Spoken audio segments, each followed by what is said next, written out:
जय राधा माधव कुंज बिहारी गोपी जन वल्लभ गिरिवरधारी यशोदानंदन ब्रज जन रंजन यमुना तीरावन चारी।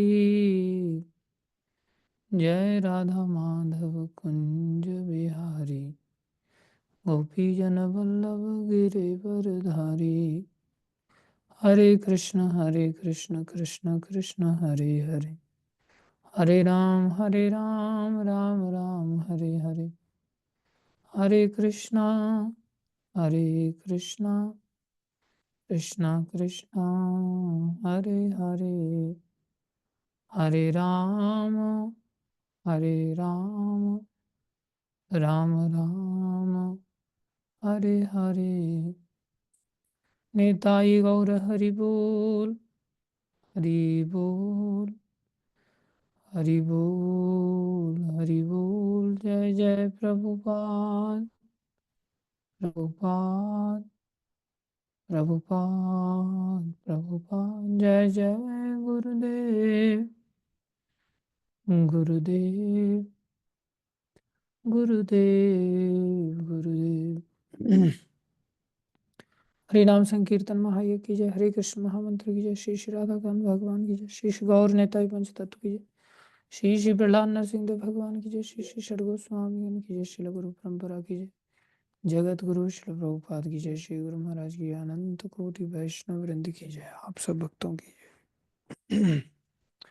ओम अज्ञानतिमिरन्धस्य ज्ञानाञ्जनशलाकया चक्षुरुन्मीलितं येन तस्मै श्रीगुरुवे नमः।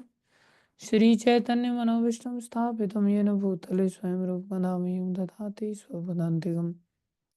वन्देऽहं श्रीगुरु श्रीयुतापदकमलं श्रीगुरुन् वैष्णवांश श्रीरूपं सागरजातं सहगणा रघुनाथान्वितं तं सजीवं साद्वैतं सावधूतं परिजनसहितं कृष्णचैतन्यदेवं श्री राधा कृष्ण पदान सैगन ललिता श्री विशाखान्वितांश। हे कृष्ण करुणा सिंधु दीनबंधु जगतपते गोपेश गोपिका कांत श्री राधा कांत नमस्तुते। तप्त कांचन गौरंगी राधे वृंदावनेश्वरी वृषभानुसुते देवी प्रणमामि हरिप्रिये। वाञ्छाकल्पतरुभ्यश्च कृपा सिन्धुभ्यश्च पतितानां पावनेभ्यो वैष्णवेभ्यो नमो नमः। जय श्री कृष्ण चैतन्य प्रभु नित्यानंद, श्री अद्वैत गदाधर शिवासादि गौर भक्त वृंद। हरे कृष्ण कृष्ण कृष्ण हरे हरे, हरे राम राम राम हरे हरे। हरे कृष्ण कृष्ण कृष्ण हरे हरे, हरे राम राम राम हरे हरे। हरे कृष्ण कृष्ण कृष्ण हरे हरे, हरे राम राम राम हरे हरे। गुरुवे गौरचंद्राय राधिकाय तदालये कृष्णाय कृष्ण भक्ताय तद्भक्ताय नमो नमः।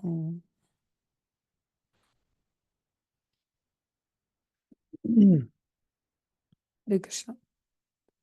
सभी भक्तों का हार्दिक अभिनंदन है, स्वागत है। गुरु वैष्णव की दया से जो कुछ कहें कृपा करके ध्यान से सुनिए। उपदेशामृत की चर्चा चल रही है, पहला श्लोक हो चुका है।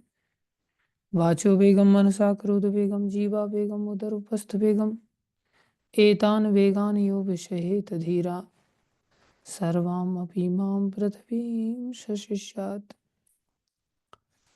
अगर हम भक्ति मार्ग के पथिक बनना चाहते हैं तो हमारे लिए आवश्यक होगा कि हमें धीर बनना होगा।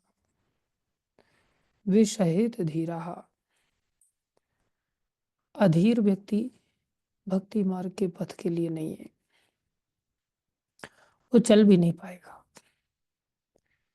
धीरता भक्ति करने से भी आती है। कोई व्यक्ति अधीर है, अगर उसे भक्तों का सानिध्य मिल जाता है तो धीरे धीरे उसके अंदर धीरता आ ही जाती है।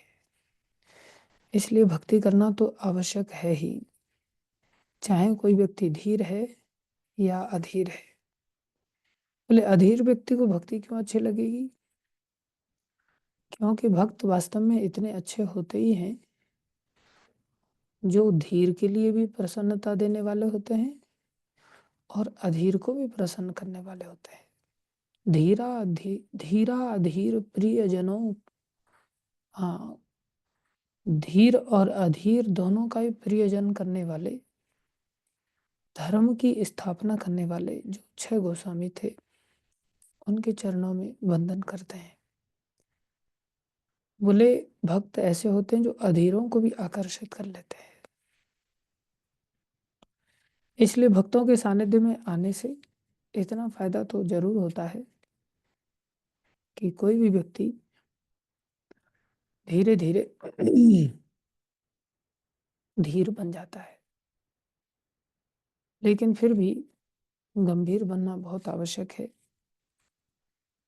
कौन सी गंभीरता चाहिए?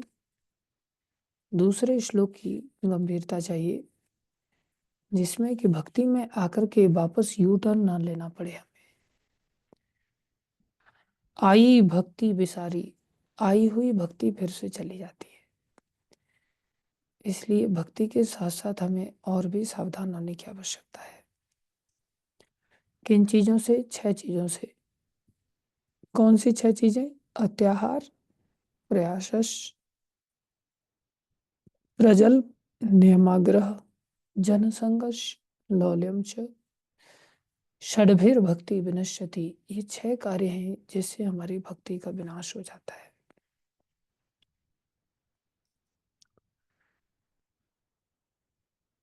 जान करके भक्ति करने का प्रयास करना चाहिए। ऐसी भागम भाग वाली भक्ति फलदायक नहीं होती। तो अत्याहार की चर्चा कर चुके हैं हम, प्रयास की चर्चा कर चुके हैं। प्रयास भगवत भक्ति करने के लिए अवसर देने वाला एक मौका है हम सब के लिए। इसलिए संसारिक प्रयास के पीछे न भाग करके भक्ति प्रधान बनना चाहिए और जीवन को भक्ति में लगाना चाहिए। प्रजल की चर्चा हो रही थी। जल मतलब बोलना, संसारी बोलना थोड़ा बंद करना चाहिए। और जब हम भक्तों की संगति में आते हैं तो संसारी बोलना वो हमारे बंद कर ही देते धीरे धीरे। शुरुआत में वो हमें बहुत सुनते हैं ध्यान से, और फिर वो देख लेते हैं कितने गहरे पानी तक इसकी जड़ें हैं, और फिर उन जड़ों को उखाड़ करके फेंक देते हैं भक्त लोग। क्योंकि भक्त लोग इतने चतुर होते हैं, भगवान की भक्ति करने के कारण भगवान वाक्पटु हैं, तो भक्त भी बुद्धू कैसे हो सकते हैं? वो भी प्रमाण के साथ इतने अच्छी तरह से समझाते हैं। अरे सच्चे भक्तों की तो क्या कहा जाए, ढोंगी लोग भी जब इतने एक्सपर्ट हो जाते हैं। जैसे मैं आपके सामने बैठा हूँ, मेरा एक मैथमेटिक्स पढ़ाने वाला टीचर था। 12वीं में उसने मैथमेटिक्स पढ़ाया, 10वीं से 12वीं तक पढ़ाया। काफ़ी एक्सपर्ट था, बहुत अच्छा था। तो कोचिंग भी पढ़ाता था, स्कूल में भी पढ़ाता था, तो हमने भी उनसे पढ़ा। तो ऐसे एक दिन घूमते घामते वो हमारा नंबर लेकर के हमारे पास मंदिर में गोवर्धन पहुंच गया और कहने लग गया कि मेरे को तुमसे बात करनी है। मैंने कहा कि बोलिए गुरुदेव। हम पहले गुरुदेव कहते थे उसको, संसारी भाषा में भी ये गुरु होते हैं। बोलिए गुरुदेव, आज आप आए। बोले अरे भैया हम कहाँ गुरुदेव, अब तो तुम गुरुदेव हैं। मैं बोला मैं कैसे गुरुदेव हूँ भैया? तो बोले पहले मेरे को ये बताओ कि तुमने ये मार्ग कैसे चुन लिया? तुम तो साइंस का विद्यार्थी था, अच्छा खासा विद्यार्थी था, और तुम बाबा जी बन गया, ऐसा कैसे हुआ? तो उनके कई सारे प्रश्न थे। उनके प्रश्न उत्तर करते करते 3 घंटे बीत गए। और 3 घंटे के बाद फिर उन्होंने हमें गुरु बना लिया। वो कहने लगे आप हमारे गुरुदेव हैं। बोले मैं तो कभी सोचा ही नहीं था कि तुम इस प्रकार से ऐसे रीजंस के साथ में भी इस मार्ग में अंदर चले जाओगे। तो इस प्रकार से जब ढोंगी लोग भी संसारी लोगों को वाक्पटुता में शांत कर देते हैं, तो फिर सच्चे प्रभुपाद जी जैसे संत जो खुला चैलेंज देते थे। प्रभुपाद जी के कितने सारे शिष्य थे जो बड़े बड़े साइंटिस्ट थे। तो ऐसा कैसे हो जाता है? बोले भक्तों की विशेषता है। इसलिए संसार में बहुत सारे लोग बोलने वाले होते हैं, लेकिन भक्तों के सानिध्य में आकर के उनका बोलना बंद हो जाता है। फिर वो पहले ही बोल देते हैं, आपसे क्या जीतेंगे हम नहीं प्रयास करेंगे, हमें पता है कि आपसे नहीं जीत पाएंगे। ऐसे लोग पहले से ही हाथ खड़े करके बोलना चालू कर देते हैं। लेकिन एक और समस्या पैदा कहाँ होती है, जब हम भक्तों के समाज में अंदर आकर के भक्तों के बीच में बोलना चालू करते हैं। वो भी प्रजल्प है। अभी वाचो बेगम जो पहले वाले श्लोक में था, वो एक संसारी बोलना था, मेढक की तरह टर टर करने वाला बात था। अभी यहाँ भक्ति विनष्ट हो जाती है, इसका मतलब थोड़ी बहुत भक्ति तो कर ही रहे हैं ना, अभी तो भक्ति का नाश होगा, भक्ति है ही नहीं तो नष्ट कहाँ से होगी। इसलिए भक्ति नाश हो रही है, इसका मतलब ये अलग प्रकार का बोलना है। कौन सा बोलना है? बोले भक्तों के बीच का बोलना है। जब हम भक्तों के बीच में उठते बैठते हैं, रहते हैं, आदान प्रदान करते हैं, तो भक्तों के बीच में भी हमारा बोल वचन का कार्य चलता रहता है। इसमें दो प्रकार का बोलना होता है। जो आदत हमारी संसार की थी, वही आदत संसार में से भक्ति मार्ग में भी आ जाती है, और हम निंदा करते हैं। निंदा हमने बताया था बहुत अच्छी चीज है। कब? जब दूसरे हमारी करें, उससे वो हमारी गंदगी को साफ कर देते हैं। वो माँ से भी ज्यादा प्रेम देने वाले हैं। लेकिन क्या हम भी ऐसे प्रेम को दूसरों को देना चाहेंगे? हम भी दूसरों की गंदगी क्या अपनी जीभ से साफ करना चाहेंगे? क्या ये गंदगी को जीभ से साफ करना किसी सभ्य व्यक्ति को शोभा देता है? इसलिए एक सभ्य व्यक्ति के लिए ये अच्छी चीज नहीं है, और भक्त के लिए तो बिल्कुल ही अच्छी चीज नहीं है। भक्ति मार्ग में आने वाले व्यक्ति को तो कभी किसी की निंदा नहीं करनी चाहिए। निंदा तो किसी की भी नहीं करनी चाहिए, लेकिन भक्ति मार्ग में आने पर भक्तों की तो बिल्कुल ही नहीं। इसलिए जब 10 अपराध की जब बात होती है, तो उन भक्तों की निंदा करना, सबसे पहला जो बोलना हमारा जो निरंतर चलता रहता है, उसमें मेन एजेंडा निंदा ही होती है। कृष्ण चर्चा कौन करता है? इसलिए भक्तों के बीच में जितनी निंदा होती है, उतनी कृष्ण चर्चा नहीं होती। ये सबसे ज्यादा खतरनाक है, और यहीं से सारे अपराधों की जड़ है, और यहीं से भक्ति का विनाश हो जाता है। हम कभी गुणों को नहीं देख पाते। गुण सामने वाला प्रदर्शित करता है, हम देखते भी हैं, लेकिन फिर भी अंधे हो जाते हैं। फिर उसके अवगुणों को पूरी तरह से रामायण बना करके चर्चा करने की चेष्टा में लग जाते हैं। हमारे यहाँ गुरुकुल में एक दो बालक, उन लोगों ने बड़ी मेहनत करके दीवारें तोड़ी, जो हमें कंस्ट्रक्शन के लिए ज़रूरत पड़ रहा था। तो बच्चे लोगों ने काफ़ी मेहनत किया। तो वो भी एक बच्चों का गुण है। अब अवगुण अवगुण भी है कि उल्टे सीधे वो व्यवहार करते हैं कई बार, लेकिन मंदिर के भक्त लोग उनके उस उल्टे सीधे व्यवहार को ज़्यादा ध्यान रखते हैं। जो अच्छे व्यवहार में, या जो कुछ भी दो चार सेवा उनसे कभी बन पाई, वो सेवाओं को भूल जाते हैं। इसलिए बच्चों का भी क्या, सबका ही हमारे अंदर ये स्वाभाविक है कि हम गुणों को नहीं देख पाते, हम अवगुणों को ही देखते हैं, और फिर यहाँ से बीमारी की शुरुआत होती है। कौन सी? निंदा की। और ये निंदा जो है, ये दो प्रकार की होती है। एक तो वास्तविक निंदा होती है, और एक र्यूमर बेस्ड निंदा होती है, जिसमें अफवाह के आधार पर निंदा हम करते हैं। वास्तविक निंदा, कई बार ऐसा शास्त्र कहता है कि चोर को चोर कहना तो भाई गलत नहीं है। चोर को चोर कहना भी गलत नहीं होता। तो फिर परीक्षित महाराज से जो धर्म रूपी बैल था, उससे जब पूछा गया कि तुम्हारा ये हाल किसने किया, तो उन्होंने मना कर दिया, मुझे नहीं पता किसने किया, आप स्वयं देख लो, मेरी टांगे तीन किसने तोड़ दिया। जब उन्होंने बताया कि लोग अपनी अपनी अलग अलग धारणाएं व्यक्त करते हैं, कुछ लोग कहते हैं सब देवता लोगों के आधार पर कार्य होते हैं, कोई कर्मों को कारण मानता है, कोई प्रकृति को कारण मानता है, कोई भगवान को कारण मानता है। अब आप स्वयं देख लो कि क्या कारण है, मैं नहीं बता सकता।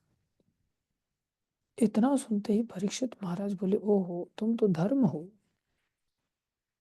बोले धर्म पर चलने वाला व्यक्ति वास्तव में अपने साथ भी किसी की घटना घटित हुई हो उसको भी शिकायत के रूप में व्यक्त नहीं करता, इतना सहनशील होता है। ऐसी थोड़ी ना महाप्रभु ने कह दिया तरोरपि सहिष्णुना, सहनशील होना चाहिए।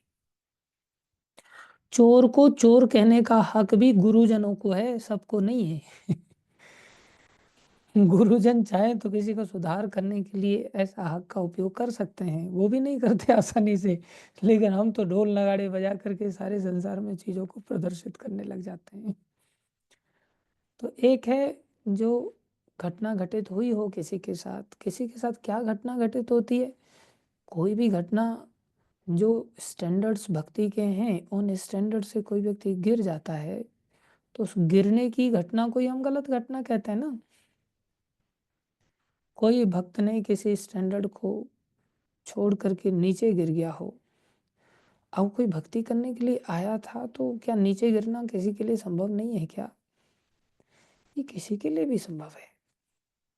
अभी जैसे एक एनालॉजी से हम समझने का प्रयास करें कि डॉक्टर अगर कोई है और उसके साथ में कोई नया नया कंपाउंडर का जॉब करने के लिए गया है और वहाँ बहुत बड़ी महामारी फैली हुई है, जैसे कोरोना की महामारी थी।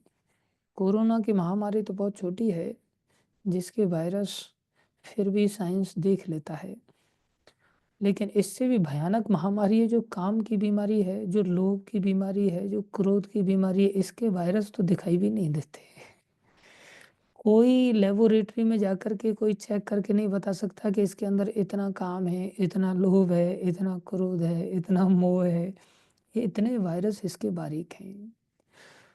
तो क्या कोई डॉक्टरी अगर कर रहा है हॉस्पिटल में और महामारी का वायरस फैला हुआ है, तो क्या कोई कह सकता है कि अरे ये तो 50 साल से डॉक्टरी कर रहे हैं, इनको वायरस नहीं लग सकता? क्या कोई ऐसा क्लेम कर सकता है? या कोई नया नया जिसने कंपाउंडरी का जॉब ज्वाइन किया बोले हाँ ये वायरस का शिकार हो सकता है, ये तो बहुत जल्दी शिकार हो जाएगा? ऐसा कुछ नहीं है, कोई भी व्यक्ति शिकार हो सकता है, बड़े से बड़ा डॉक्टर भी शिकार हो सकता है। लेकिन शिकार कोई व्यक्ति हो गया, युद्ध लड़ने के लिए गया और हॉस्पिटलाइज न करके हमने उसको उठा करके जेल में डाल दिया, बोले ये तो घायल होकर के आ गया, कायर निकला ये तो। अरे युद्ध लड़ने के लिए गया था देश के लिए, युद्ध में बेचारा घायल हो गया तो उसको हॉस्पिटल की जरूरत है या जेल में डालने की जरूरत है, या उसको हाँ कोर्ट में जाकर के खड़ा कटघरे में करने की आवश्यकता है? उसको बड़ी हेल्प की जरूरत है, सहायता की जरूरत है। लेकिन कोई मरहम पट्टी तो करता नहीं, उल्टा उसके ढोल नगाड़े भी बजा बजा बजा करके उसके ऊपर दुनिया भर के दंड लाद दिए जाते हैं। और कोई दंड ना भी ला दे तो मजबूर किया जाता है, गुरुजन को मजबूर कर दिया जाता है, नहीं नहीं आपको इसको ऐसा दंड देना ही चाहिए। अरे तुम कौन होते हो गुरुजी को ये बात सिखाने वाले कि गुरुजी किसको क्या दंड देना चाहिए और क्या नहीं दंड देना चाहिए? लेकिन गुरुजनों को लोग मजबूर कर देते हैं। और फिर ऐसे शिष्यों की प्रसन्नता के लिए गुरुजनों को भी कई बार ऐसा कार्य करना पड़ जाता है। एक बार एक सन्यासी थे और प्रभुपाद जी के समय में प्रभुपाद जी के डिसाइपल थे, और अचानक से उनका काम के कारण पतन हो गया। तो भक्ति मार्ग में तो ऑनेस्टी तो हृदय में फिर भी रहती रहती है, तो उन्होंने प्रभुपाद जी को बाई कोरियर संन्यास दंड भेज दिया और साथ में एक लेटर भी लिख करके भेजा। तो प्रभुपाद जी के जो सेवक थे उन्होंने उस लेटर को पढ़ लिया और संन्यास दंड ले लिया।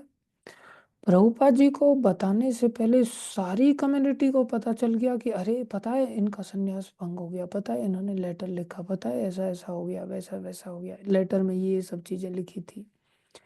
इतने सारे लोगों में वो अफवाह फैल, वो वास्तविकता का ज्ञान फैला दिया उसने कि प्रभुपाद जी उस सन्यासी व्यक्ति से इतना क्रोध नहीं किए जितना क्रोध अपने सेवक पर किए कि तुम बेवकूफ, तुमने कैसी बड़ी ब्लंडर मिस्टेक किया कि अब वो बेचारा किस मुंह से, अब उसको इतना इंफीरियरिटी कॉम्प्लेक्स हुआ, किस मुंह से वो सोसाइटी के अंदर वापस आए?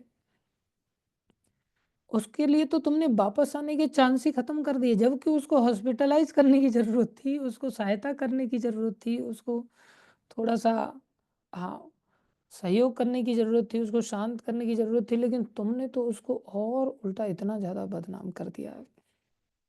और प्रायः भक्त लोग यही करते हैं, प्रायः भक्त लोग यही करते हैं। और ये इतना खतरनाक वेस पर करते हैं कि पूरा इंटरनेशनल लेवल पर कर देते हैं। ये बहुत खतरनाक है, भगवान इससे प्रसन्न नहीं होते। और फिर हमारा क्या होता है, उस भक्त का तो चलो जो होगा सो भगवान देखेंगे, लेकिन हम फोकट में शिकार बन जाते हैं और हमारा नाश हो जाता है, हमारी भक्ति नष्ट हो जाती है। इसलिए सत्य बात भी अगर कोई है जो निंदनीय है, जो इस्कॉन के स्टैंडर्ड्स को हो सकता है भक्ति, इसका अर्थ ये नहीं कि भक्ति के अंदर कोई स्टैंडर्ड्स किसी को फॉलो नहीं करने चाहिए या नहीं करने का बढ़ावा दिया जा रहा है, इसका ये मीनिंग नहीं लिया जाता। इसका मीनिंग यही लिया जाता है कि स्टैंडर्ड्स तो सबको फॉलो करने चाहिए, और हमें कोई व्यक्ति स्टैंडर्ड्स नहीं फॉलो कर रहा है तो हमें उससे थोड़ा सा डिस्टेंस मेंटेन कर सकते हैं, लेकिन उसकी निंदा करने का अधिकार नहीं। दूसरे लोगों को सावधान करने के लिए एजुकेशन वे में समझाया जा सकता है किसी की घटना को लेकर के कि भाई देखो, अगर तुम ऐसा नहीं करोगे तो फिर तुम्हारे साथ भी ऐसी घटना घटित हो सकती है। इस तरह से अगर आप समझाना चाहो तो किसी को समझाने के दृष्टिकोण से ऐसा होना चाहिए, लेकिन उसके लिए पूरा बैकग्राउंड बहुत अच्छी तरह से क्लियर करके समझाना होगा। ये नहीं कि बस नई नई घटनाओं का बस यही चर्चा चल रही है, बोले मैं क्या करूं, मैं तो समझा रहा हूँ सामने वाले व्यक्ति को। तो समझाने की ढाल के नीचे हम सब जानते हैं कि हमारे अंदर में क्या चल रहा है, कितना आनंद आ रहा है हमें उस व्यक्ति की निंदा करने में कि अरे देखा ऐसा निकला वो तो ये बहुत खतरनाक हो जाता है। इसलिए सत्य भी कोई घटना घटित हुई हो, उस घटना को भी हमें भक्तों की निंदा से बचना चाहिए। दूसरी ओर एक र्यूमर बेस्ड निंदा होती है, जहाँ अफवाहें फैलती हैं। और इंटरनेट का ज़माना है, 5G का ज़माना है। एडिटिंग करा करके लोग एक दूसरे से, अथॉरिटी से वैसे ही लोग आपस में जलते रहते हैं, अथॉरिटी को वैसे ही टांग खींचते रहते हैं। आपस में जमता ही नहीं सीनियर्स का और जूनियर्स का, प्राय तो मौका तलाशते रहते हैं, और उस मौके को बढ़िया मिर्च मसाले के साथ अफवाहें फैलाने में माहिर होते हैं लोग। इसलिए अफवाहों के माध्यम से भी निंदा करना ये भी खतरनाक है। देखो, सुधार की दृष्टिकोण का अधिकार भी हमारे पास नहीं है। महाराज चित्रकेतु थे जिन्होंने नारद जी से वरदान प्राप्त करके भगवान की आराधना किया, अनंत शेष भगवान की आराधना किया, और ऐसी आराधना की उन्होंने कि भगवान ने साक्षात दर्शन देकर के उनको एक बड़ा सुंदर विमान दिया। और उनकी तो करोड़ों रानियां थीं। 1 करोड़ रानियों को लेकर के इतना सुंदर विमान कि उस सारे विमान पर रानियों को बिठा करके कीर्तन करते हुए जहां चाहे वहां विचरण कर सकते थे। अब कीर्तन करते हुए कैलाश पर्वत के ऊपर से गुजर रहे हैं, और वहां क्या देख रहे हैं, शंकर भगवान। शंकर भगवान तो दिगंबर वेश धारण करके रहते हैं, नग्न अवस्था में रहते हैं। थोड़ा बहुत कई बार अंबर वगैरह ओढ़ लेते हैं, मृग छाल वगैरह लगा लेते हैं, कभी नहीं भी लगाते हैं। उस अवस्था में बैठ करके बड़े बड़े ऋषि मुनियों को भाषण दे रहे हैं कैलाश पर्वत पर, और माता सती को उन्होंने जंगा पर बिठा रखा है, गोद में बिठा करके भाषण दे रहे हैं। नग्न अवस्था में शंकर भगवान बैठे हुए हैं, माता को गोद में बिठा रखा है, और नीचे नारद आदि बड़े बड़े ऋषि मुनि लोग सब बैठ करके कथा सुन रहे हैं, और ऊपर से महाराज चित्रकेतु जा रहे हैं। महाराज चित्रकेतु देख करके अवाक रह गए, अरे ऐसी मुद्रा में थोड़ी ना भाषण दिया जाता है। पत्नी को गोद में लेकर के तो घर में बैठना चाहिए, खुले में सब लोगों को ऊपर से हरी कथा सुना रहे, ये कैसे व्यक्ति हैं। तो उन्होंने, अरे देखो शंकर जी भी, इनको तो कम से कम सोचना चाहिए, ये तो 12 महाजनों में से एक महाजन है, इतने बड़े प्रवचन करने का इनका अधिकार है, और ये कैसे प्रवचन दे रहे हैं, विचार कीजिए महादेव। इस प्रकार से उन्होंने एक प्रकार से कमेंट किया सुधारात्मक दृष्टिकोण से। जब ये ऐसा करेंगे तो बाकी लोग इनसे क्या सीखेंगे। तो शंकर जी मुस्कुरा गए उनको देख करके, और कुछ नहीं कहा, शांत होकर के नीचे झुका करके सिर को बैठ गए। लेकिन माता सती से सहन नहीं हुआ, और माता सती एकदम से क्रोधित हो उठ बोले, अरे धूर्त, यहाँ बड़े बड़े ऋषि ब्रह्मा आदि सब बैठे हुए हैं, किसी की मजाल नहीं जो महादेव को ये बात सिखाएं, और तुम महादेव को संसारी दृष्टि से देख रहे हो। जाओ इसी समय असुर बन जाओ। श्राप दे दिया उनको। जब श्राप दे दिया, लेकिन श्राप लगा नहीं, तुरंत असुर नहीं बने, विमान पे चढ़े रहे। तो माता भगवती देखती रही उनको। भगवती माता आश्चर्य में आ गई कि ये अभी तक असुर क्यों नहीं बना। वो नीचे उतर के आए, और नीचे उतर के आके हाथ जोड़ करके क्षमा मांगा, माता मुझे क्षमा कीजिए, आपको बुरा लग गया, मेरा ये इंटेंशन नहीं था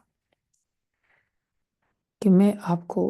कई बार बात है ना, चुभती तो है, और लोग भी है ना, कुछ लोग ऐसे मुंहफट होते हैं कि मुंह पर ही बोल देते हैं। प्रवचन देने वाले तो मुंहफट होते ही होते हैं मेरी तरह। कुछ अच्छे प्रवचन देने वाले होते हैं तो बड़े सभ्यता से भाषण देते हैं, लेकिन मेरे जैसे लोग तो नहीं देते ना ऐसे। लेकिन ऐसे मुंहफट लोगों को सुनने वाले भी मुंहफट मिल जाते हैं। और जैसे हम कल उदाहरण दे रहे थे कि एक माता जी हंस रही थी और उनके दो दांत का वो ऐसा दिक्कत है, तो उन्होंने तो मेरे को मैसेज भेज दिया सीधा, प्रभु जी धन्यवाद हमारा उदाहरण लेने के लिए, और आज पता चला हमें कि हम तो राक्षस हैं, हमारी हंसी तो राक्षसों वाली है। तो मेरे को क्या पता था कि वो इतनी गंभीरता से सुनेंगे।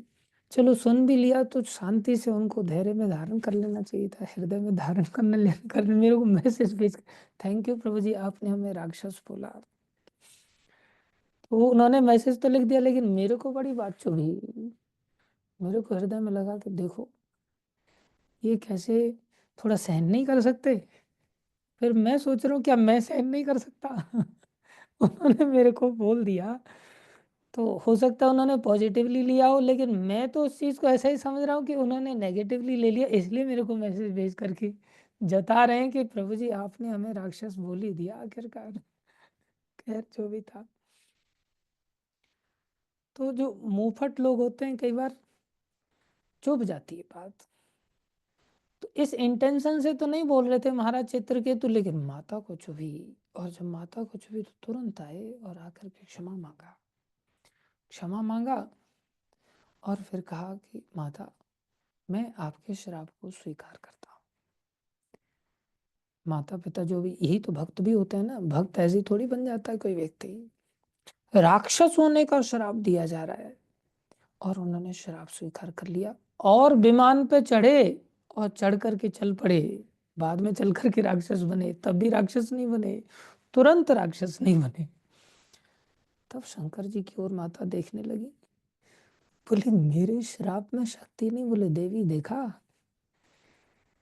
आपका श्राप इसके ऊपर काम नहीं किया, और ये चाहता तो आपको भी पलट करके श्राप दे सकता था, लेकिन इसने श्राप दिया नहीं। उल्टा आपका श्राप सहज स्वीकार किया, और आगे आपका श्राप इसके ऊपर लगेगा, चिंता मत करो। लेकिन भगवान के भक्तों की सामर्थ्य देखो कि आपका श्राप इसने इच्छा से स्वीकार किया। अगर ये तिरस्कार कर देता तो ये श्राप उसके ऊपर नहीं लगता, उल्टा पलट के आपको श्राप दे सकता था। कैसी भक्तों की महिमा है। शंकर भगवान इस महिमा को जानते थे, लेकिन इस महिमा को चित्रकेतु महाराज इतना नहीं जान पाए, इसलिए उन्होंने शिक्षा की दृष्टि से ही शंकर जी को बोल दिया, लेकिन ये बोलने का अधिकार उनका नहीं था। इसलिए अधिकार के बिना हम शिक्षा की दृष्टि से भी किसी को नहीं बोले तो ही अच्छा है। नहीं तो सत्य घटना पे भी हमें राक्षस बनना पड़ सकता है। तो जो असत्य घटना है, जो र्यूमर बेस्ड है, जिसमें किसी व्यक्ति ने अपने आप में चिढ़ने के कारण नए नए मेल बना लेते हैं, नए नए गवाह तैयार कर लेते हैं, और इस प्रकार से सारे मार्केट में मैगजीन छाप छाप करके लोगों को फॉरवर्ड करते हैं, और लोग उनको पढ़ पढ़ के निंदा चुगली के शिकार होते हैं। ये कितना खतरनाक है। लेकिन फिर भी कोई व्यक्ति कहे कि भाई इस्कॉन में ऐसा हो क्यों रहा है। इस्कॉन में चारों तरफ देखने में आता है कि हर व्यक्ति क्रिटिसाइज कर रहा है, और कुछ समय ऐसा देखने में भी आता है कि हाँ ये सेंटर में ये हो रहा है, ये सेंटर में हो रहा है, यहाँ ये चल रहा है, यहाँ ये चल रहा है, ऐसा सब जगह चल ही रहा है। अरे भैया, हमें पता होना चाहिए कि भगवान कल्पतरु हैं। जैसे भगवान कल्पतरु हैं, भगवान का ये आंदोलन भी कल्पतरु है। यहाँ पर आप अगर जो चाहोगे सो मिलेगा। यहाँ अगर आप धन के लिए आओगे तो इस संस्था में जुड़ने पर आपको धन मिल जाएगा, कृष्ण नहीं मिलेंगे। इस संस्था में अगर आप सोचोगे कि मैं लीडर बन जाऊं तो लीडर बन जाओगे यहाँ। जैसे ही 2-4 साल बीत जाएंगे हर व्यक्ति आपको प्रणाम करने लगेगा। ऐसा मार्केट में कोई कंपनी का लीडर नहीं बन सकता जैसा यहाँ मार्केट में आकर के लीडर बनता है। भक्ति का मार्केट ज़्यादा गर्म है संसार के मार्केट की अपेक्षा। आपको देश विदेश घूमना है तो यहाँ और आसानी से आप देश विदेश घूम सकते हैं। आपको प्रेसिडेंट बनना है तो प्रेसिडेंट बन जाएंगे। आपको शादी करनी है तो यहाँ शादी भी करने के लिए बहुत सारे ऑफर आएंगे आपके पास। एक माताजी मुझे पूछती हैं कि प्रभु जी मैं शादी करना चाहती हूँ तो मैं शादी कर लूँ। मैंने पूछा किसके साथ, तो उन्होंने एक भक्त का नाम बताया, इस भक्त के साथ। मैंने कहा कि ना करो तो ही अच्छा है। मैं बोला अगर आप नहीं करोगे तो वो भक्त क्या रेस्पॉन्स करेगा? बोले उनके पास तो बहुत ऑप्शन है प्रभु जी, मैं मना कर दूंगी तो उनके पास दूसरा ऑप्शन है, तीसरा ऑप्शन है, उनके पास ऑप्शंस की कमी नहीं। तो ये मार्ग ऐसा है कि यहाँ पर ऑप्शंस की कमी नहीं है। अगर कोई यहाँ शादी करने के लिए आया है तो उसको दुनिया भर की स्त्रियां मिल जाएंगी। वैसे भी भक्ति करने पर तो ये संसार की स्त्रियां तो छोटी बात है, स्वर्ग लोक से इंद्रदेव भेजेंगे कि आप जाओ भाई इसको भेजो। हिमांशु गोस्वामी प्रसन्न हो रहे हैं, कब आएगी स्वर्ग लोक से? लगता है आएगी भाई, तुम्हारी प्रसन्नता का रहस्य मैं समझ रहा हूँ। तो ये मार्ग ऐसा है कि यहाँ जो चाहोगे सो मिलेगा। अगर यहाँ आप निंदा चाहोगे कि मेरे को भक्तों की निंदा करनी है, चुगली करनी है, इसमें बड़ा मजा आता है और वास्तव में ही मजा आता है, तो आपको निंदा चुगली करने वाले हर सेंटर में भक्त मिल जाएंगे। बहुत सारे लोगों की गॉसिपिंग करने की आदत ही होती है। पक पक पक पक पक पक पक कंटिन्यूअस मुंह चलता रहता है उन लोगों का, तोते की तरह, बकरे की तरह। ऐसे लोगों को ऐसे लोग मिल जाएंगे निश्चित रूप से। लेकिन हमें थोड़ा सा अपने चित्त को समझाना चाहिए कि क्या मैं इस कृष्ण भावनामृत आंदोलन में कृष्णा कॉन्शियस बनने के लिए आया था या नेगेटिव कॉन्शियसनेस बनाने के लिए मैं अपनी चेतना को लेकर के आया था। मैं फॉल्ट कॉन्शियस बनने के लिए आया या मैं कृष्णा कॉन्शियस बनने के लिए आया? मैं किसके लिए आया था यहाँ? अगर हम वास्तव में कृष्णा कॉन्शियस बनने के लिए आए तो यहाँ निश्चित रूप से हर सेंटर में आपको कृष्णा कॉन्शियस बनाने वाला एक सीरियस भक्त भी मिल जाएगा। कोई मंदिर ऐसा नहीं है जिस मंदिर में कोई ना कोई गंभीर भक्त ना रहता हो। अगर हम अपने आप में गंभीर हैं तो हमें निश्चित रूप से भक्ति की चर्चा करने वाला भक्त भी मिल जाएंगे। और अगर हम गंभीर नहीं है, हम अगर होना ही चाहते हैं दूषित, तो हमें दूषित करने वाले लोग भी निश्चित मिलेंगे। और आप देखेंगे कि किसी व्यक्ति की अच्छी चर्चा, भगवत चर्चा या किसी भक्त का गुणगान, कितनी सारी कथाएं हम लोग भक्तों की सुनते हैं, कई बार भगवान की लीलाएं सुनते हैं, वो कितनी याद रहती हैं। और किसी भक्त की जो नेगेटिव बातें ना, एक दो बात भी सुन लेते हैं ना और वो भक्त अचानक से सामने आ जाए, फिर देखो भगवान सामने मंदिर में रोज दर्शन करते हैं, सारी लीलाएं एवेपोरेट हो जाती हैं, पता ही नहीं कौन सी लीला याद ही नहीं आती। कई बार हम भक्तों की लीला स्थलियों पर चले जाते हैं। अब सारे भारतवर्ष में क्या सारे संसार में ही भक्त लोग पैदा हुए हैं, तो सब जगह के अपने अपने सिग्निफिकेंस हैं। कई बार ब्रज यात्रा लेकर के जाते हैं, ब्रज के अलग अलग गांवों में अलग अलग भक्तों की बड़ी सुंदर सुंदर घटनाएं, उन जगहों पर जाकर के उन भक्तों की मूर्ति देख करके तो भी हमें वो घटना याद नहीं आती कि इन्होंने भक्ति कैसे की थी। उसके लिए भी किताब पढ़नी पड़ती है, भाई इस जगह की क्या लीला है, चलो पढ़ करके जाते तब बोल पाएंगे। लेकिन भक्तों की जो नेगेटिव चीजें जब हम दिमाग में बिठा लेते हैं सुन करके निंदा चुगली, और वो भक्त की जरा से भी चर्चा छिड़ जाए एकदम से वही चीजें ऐसी गहरी छपती है ना हमारे दिमाग में कि वो ग्लिम्स करने लग जाती हैं। और फिर वो भक्त का चेहरा सामने आ जाए तो ओहो, तुरंत दिमाग में ये बात बैठ जाती है। लेकिन कई बार हम सोचते हैं कि यार हम नहीं सुनना चाहते, लेकिन हमारे सीनियर लोग बड़े आनंद लेते हैं इन सब चर्चाओं में। सीनियर डिवोटी भी खूब चर्चा करते हैं निंदा चुगली की, और उस स्थिति में वो हमें बिठा करके भी चर्चा करते हैं। बोले ऐसी स्थिति में उनको प्रणाम करके वहां से खिसकना चाहिए। सीनियर लोगों को ऐसा नहीं कि उन्होंने कवच पहन रखा और उनको निंदा का कोई असर नहीं होने वाला है। ये वायरस तो किसी भी व्यक्ति को लग सकता है और किसी भी व्यक्ति को फॉल डाउन हो सकता है। इसलिए निंदा काम, क्रोध, लोभ, मोह, मद, मात्सर्य, इन सब चीजों की बीमारी से कहीं ज्यादा विनाशकारी है। कहीं ज्यादा विनाशकारी। ये अपराध की कैटेगरी में आ जाती है। वो तो सब पाप हैं, और पाप तो कपास के ढेर की तरह होते हैं, एक चिंगारी मात्र की जरूरत होती है। लेकिन ये जो अपराध होते हैं, ये हमारे और भगवान के बीच में प्रेम को ही रोक देते हैं। प्रेम का आदान प्रदान ही रुक जाता है। इसलिए ये बात हमें बहुत अच्छी तरह से समझना चाहिए कि हम आए किस लिए हैं। कृष्ण भावनामृत होने के लिए आए हैं, या लोगों की निंदा भावनामृत होने के लिए आए हैं। अब इसमें दो चीजों को पैरेलली देख करके हमें चलने का प्रयास करना चाहिए। एक तो हमें पैरेलली, ऐसा भी नहीं कि किसी की निंदा हम सुनेंगे ही नहीं, बिल्कुल अंधे होकर के फॉलो करेंगे, नहीं। एक स्टैंडर्ड्स को भी देखने का प्रयास करना चाहिए, और दूसरा हमें दया भी दिखानी चाहिए। निंदा नहीं करेंगे या किसी के सुधारात्मक दृष्टिकोण को अगर हम नहीं स्वीकार करेंगे तो हमारा स्टैंडर्ड कैसे सेट होंगे? फिर तो हर व्यक्ति को निंदा न करने के कारण हर व्यक्ति को फिर तो उल्टे सीधे काम करने का एक राइट मिल जाएगा। बोले नहीं, स्टैंडर्ड भी सेट करना है और पैरेलली दया भी दिखानी है, जिससे कि हर व्यक्ति इस भक्ति मार्ग में टिका रहे।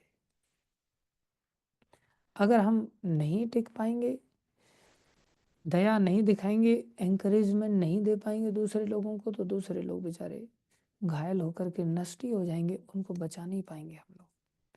तो हमें दूसरे लोगों को भी सहायता करने की बहुत आवश्यकता है, और साथ में अपने आप में स्टैंडर्ड्स को भी मेंटेन करने की आवश्यकता है। प्रभुपाद जी के समय में भी बहुत सारे लोगों को फॉल डाउन होता था, और प्रायः हम जैसे लोग प्रभुपाद जी के पास इसी बात को दौड़ दौड़ करके जाते, प्रभुपाद जी ये भी गिर गया, प्रभुपाद जी इसने ऐसा किया ये भी गिर गया, प्रभुपाद जी इसने ऐसा किया ये भी गिर गया। तो ये तो एक कॉमन विजन है। लेकिन प्रभुपाद जी कहते थे, I am surprising for those who are staying in Krishna consciousness, I am not surprised for those who are living this consciousness. जो छोड़ छोड़ के जा रहे हैं, इस चीज को लेकर के मुझे आश्चर्य नहीं हो रहा है। मैं तो आश्चर्य इस बात को लेकर के कर रहा हूँ कि लोग टिके हुए कैसे हैं। तो प्रभुपाद जी किन को देख रहे हैं? जो गिर रहे हैं उनको नहीं देख रहे हैं। प्रभुपाद जी किसको देख रहे हैं? जो टिके हुए उनको देख रहे हैं। अब हमारी चेतना बिल्कुल ऐसी है जो केवल फोकस करके रहती कि कौन कौन गिरा, कौन कौन गिरा। तो हमारी चेतना स्टैंडर्ड्स को लेकर के नहीं कि प्रभुपाद जी ने हमें क्या स्टैंडर्ड दिया है और कितने सारे भक्तों ने वो स्टैंडर्ड को फॉलो करके दिखाया है, कितनी निष्ठा से उस स्टैंडर्ड को फॉलो करके दिखाया है, कितनी ऑनेस्टी के साथ 4 नियमों का पालन करके दिखाया है। वो हमें नहीं दिखाई देते। हमारा दृष्टिकोण ही वैसा नहीं।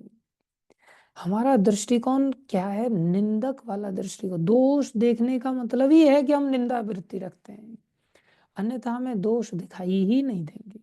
जहां दोष देखने हैं वहां तो हम दोष देखते नहीं। जहां गीता में भगवान ने कहा संसार के दोष देखो, दुख दोषानुदर्शनम, संसार के जन्म मृत्यु जरा व्याधि, इन दोषों को देखो, इन दुखों को देखो। लेकिन हम एक घर में गए तो वो प्रभु जी का एक प्रकार से नौकरी छूट गया, कंपनी ने उनको निकाला, हमें पता चला तो हमें अच्छा लगा।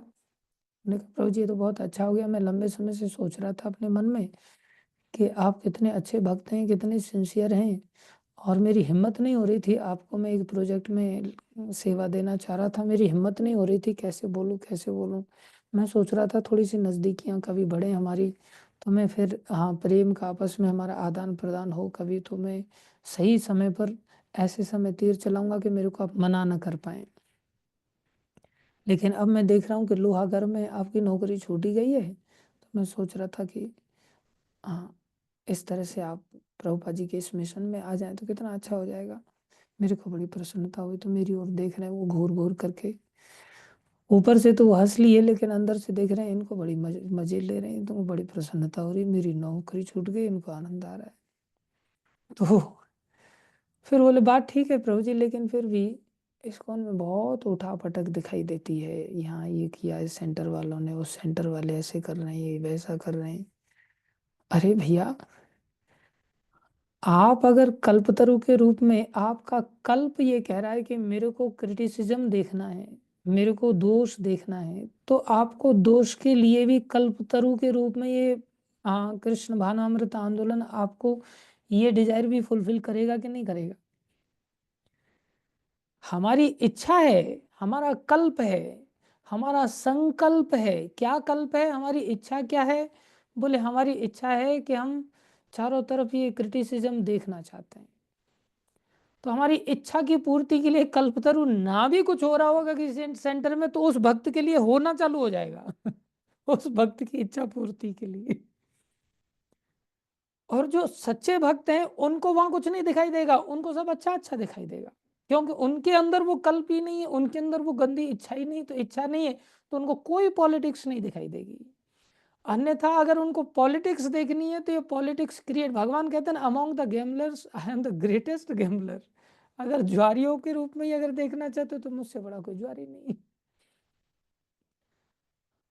अब ऐसे लोगों के लिए फिर ये इस्कॉन का मीनिंग ये नहीं है, लेकिन अगर वो आया है इस्कॉन में इस तरह से, तो इस्कॉन से तो वही चीज सीखेगा ना फिर अभी जैसे कोई व्यक्ति को महाभारत की कथा सुनाई, पूरे परिवार को जाकर के महाभारत की कथा सुनाई, तो फिर पंडित जी ने सारी कथा सुना करके पूछा हाँ भैया क्या सीखा महाभारत से? तो बड़ा भाई कहता है महाराज जुआ खेला जा सकता है, महाराज युधिष्ठिर के चरित्र से तो मेरे को यही सीखने को मिलता है कि जुआ खेला जा सकता है।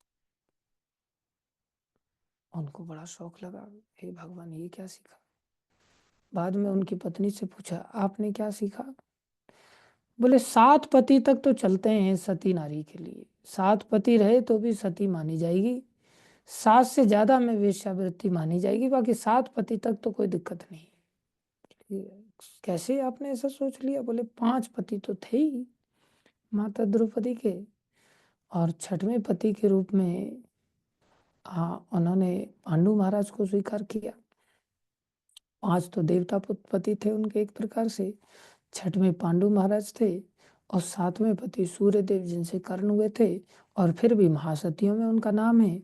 तो 7 पति तक तो सती नारी मानी जाती है। बताओ क्या शिक्षा देना चाह रहे हैं और वो क्या शिक्षा ले रहे हैं वहां से वो जो जैसा आया है, जिसका एटीट्यूड जैसा है, वो तो कल्पतरु के रूप में लिटरेचर से यही चीज डिराइव करेगा, संस्था से यही चीज डिराइव करेगा। तो वो मेरे को कहने लगे कि प्रभु जी ये समस्याएं आ जाती हैं, ये समस्याएं हैं मंदिरों में, ऐसा ऐसा होता है, और ऐसे फॉल डाउन भी हो जाता है सब लोगों के, मैंने देखे हैं ऐसे केसेस हैं।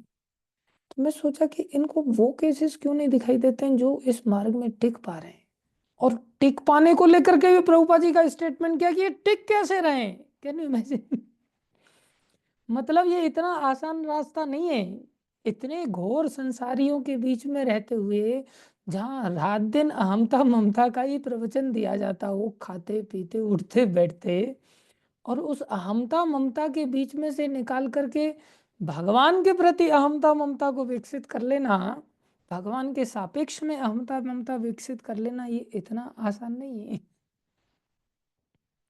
ममता त्याग भी नहीं कर सकते और ममता के साथ जी भी नहीं सकती, ये कितना बड़ा कठिन काम है। बोले ममता ही भक्ति है और ममता ही माया है। संसार के प्रति मोह ममता हो गई तो बोले वही भयानक माया है। अब उसकी आदत हमें पड़ गई है, तो उस आदत को जब छोड़ने जाते हैं तो आदत इतनी छूट जाती है कि फिर भक्तों से ममता हो ही नहीं पाती। और भक्तों से ममता अगर कभी हो जाए तब जाकर के भक्ति आती है, वो कितना कठिन काम। आदत छोड़ करके फिर उसे अच्छी जगह पर आदत को बढ़ा लेना बहुत कठिन है इसलिए प्रभुपाद जी कहते हैं ऐसे लोगों के लिए जो टिके हुए हैं इस मार्ग में, भैया मेरे को आश्चर्य होता है। तो हम इस मार्ग में बहुत ज़्यादा ऐसे केसेस को नहीं देख सकते कि जो बड़ी सफलता से खाते खेलते हुए आराम से भक्ति करते हुए चले जा रहे हैं। फिर भी हमें ऐसे भक्तों के प्रति विश्वास करके इस मार्ग पर चलने का उत्साह मेंटेन करना ही पड़ेगा। इतना ऊंचा दृष्टिकोण चाहिए, इतनी अच्छा संकल्प चाहिए, इतना अच्छा कल्प चाहिए। जब इतना अच्छा चित्त में कल्प होगा तो कल्पतरु के रूप में ये संस्था हमें निश्चित रूप से कृष्ण प्रेम दे देगी। लेकिन जब ऐसा नहीं होगा तो कैसे प्राप्त कराएंगे? ये कल्प का दोष हमारे अंदर किसी के अंदर भी आ सकता है। इवन चैतन्य महाप्रभु के जो पार्षद हैं अद्वैत आचार्य, जिनके पुकार पर स्वयं चैतन्य महाप्रभु प्रकट हुए, उनकी संतानें मायावादी बन गई। विचार करो, अद्वैत आचार्य के पुत्र मायावादी बन गए। अब कोई, हालांकि वो संसार में जैसे मायावादी ऐसे मायावादी नहीं बने थे, लेकिन मायावादी बन गए थे। कैसे मायावादी बने? वो चैतन्य महाप्रभु से महान अद्वैत आचार्य को समझते थे और सोचते थे कि मूल कृष्ण तो अद्वैत आचार्य हैं, बड़े भगवान तो अद्वैत आचार्य हैं, जिनकी शक्ति से हाँ चैतन्य महाप्रभु प्रकट हुए। अब वो चैतन्य महाप्रभु से बढ़कर कैसे हो सकते हैं? लेकिन फिर भी उनका दृष्टिकोण ऐसा बन गया, जीव स्वतंत्र है, भगवान की साक्ष। और अद्वैत आचार्य दुखी रहते थे। अद्वैत आचार्य जो स्वयं महाविष्णु के अवतार हैं, वो अपने आप में दुखी हैं। जो शंकर जी के अवतार हैं, एक प्रकार से जो महाजनों में से एक महाजन है, वो दुखी हैं कि मेरा बेटा ये कैसे बन गए, बताओ कैसे बन गए। तो कई बार गुरुजन, जो महान महान गुरुजन होते हैं, उनके शिष्य भी मेरे जैसे सिद्धूर्त निकल के आ जाते हैं, जो इस प्रकार से व्यवहार करते हैं कि किसी भी परिस्थिति में निंदा का मार्ग ही चुन लेते हैं, गलत मार्ग ही चुन लेते हैं। कल्प में अंदर से दूषित इच्छाएं पैदा हो जाती हैं, माई बेज हाईवे बन जाता है, whimsical डिजायर्स आ जाती हैं। ये बड़ा खतरनाक है। इसलिए हमें अपने जीवन को क्या करना होगा बोले, कल्प को अच्छा बनाना होगा। अंदर से हमें बारंबार बारंबार बारंबार इसी चीज का फोकस करना होगा कि मैं आया किस लिए हूँ इस मार्ग में। इस मार्ग में मैं केवल भक्त बनने के लिए आया हूँ, मेरा और कोई पर्पस नहीं। मैं कृष्ण भावना भावित होने के लिए आया हूँ, तो मुझे कृष्ण भावना भावित होना है बस। उसके लिए मुझे क्या करना है बोले, मुझे अत्याहार प्रयासस प्रजल्प प्रजल्प छोड़ देना है। एक हमारा भक्त है उत्तम मोहन प्रभु, उसके पास सारे सेंटर की रिपोर्ट रहती है, कौन भक्त क्या कर रहा है क्या नहीं कर रहा है। और बिल्कुल बीबीसी चैनल की तरह बिल्कुल प्रामाणिकता से बोले, प्रभु हमारे भी गुप्तचर फैले हुए हैं, यहाँ भी छोड़ रखे हैं, वहां भी छोड़ रखे हैं, वहां भी छोड़ रखे हैं। पता नहीं कौन सा शासन छीनने वाला है संसार में, कितने दिन तक ये शासन हड़प करके संसार में क्या प्राप्त करेंगे पता नहीं। रात दिन केवल निंदा चुगली, निंदा चुगली, व्यर्थ की बातें, व्यर्थ की चर्चा। ऐसी चर्चाओं में हमें नहीं लगाना चाहिए अगर हम वास्तव में भक्त बनना चाहते हैं। और भगवान बड़े दुखी हो जाते हैं। सच में भी अगर किसी का फॉल डाउन हो जाए, उसकी भी सहायता करना चाहिए, उसको भी इतना प्रेम करना चाहिए कि फिर से अपलिफ्ट अपने आप को कर सके। लेकिन आप कहीं भी जाकर के थोड़ा देख सकते हैं, ज्यादातर लोगों का जमघट ऐसा ही है। बड़े बड़े गुरुजनों के सानिध्य में रहने वाले लोगों का जमघट ऐसा है कि वो रात दिन यही काम करते हैं। उनका काम ही ये है। पता है उसने क्या किया, पता है उसने क्या किया, और डॉक्यूमेंट्री बना बना करके वायरल करते हैं। ये कितना डेंजरस है, जैसे सबकी चिंता उन्हीं को है। इसलिए इस प्रजल्प के अंतर्गत ये अपराध आता है। इसके कारण क्या होता है, हमारी भक्ति नष्ट हो जाती है। तो ये भक्ति क्या है बोले, भक्ति इस बीमारी को ठीक भी करती है और साथ में इम्यूनिटी भी बढ़ाती है हमारी इस बीमारी से लड़ने के लिए। अगर हम सच में गंभीर भक्तों के सानिध्य में रहते हैं तो धीरे धीरे धीरे धीरे ये वायरस से हम बच जाते हैं, इस बीमारी से बच जाते हैं। हमारा फॉल डाउन नहीं होगा, बशर्ते हम भक्ति में लगे रहें तो। और जब भक्ति में लगे रहेंगे तो हम अपने आप बच जाएंगे। इम्यूनिटी तो बढ़ा ली हमने, लेकिन दूसरी बीमारी के शिकार हो गए, वायरस के दूसरे शिकार हो गए। किसके? निंदा रूपी वायरस के शिकार। इसलिए निंदा बड़ी खतरनाक है। ये हमने थोड़ा सा निंदा के विषय में संक्षेप में बताया। इसको प्रभुपाद जी यहाँ कहते हैं, दूसरा अवरोध प्रजल्प या व्यर्थ बोलना है। जब हम अपने कुछ मित्रों से मिलते हैं तो हम टर टर करने वाले मेढकों की तरह तुरंत व्यर्थ की बातें करना शुरू कर देते हैं।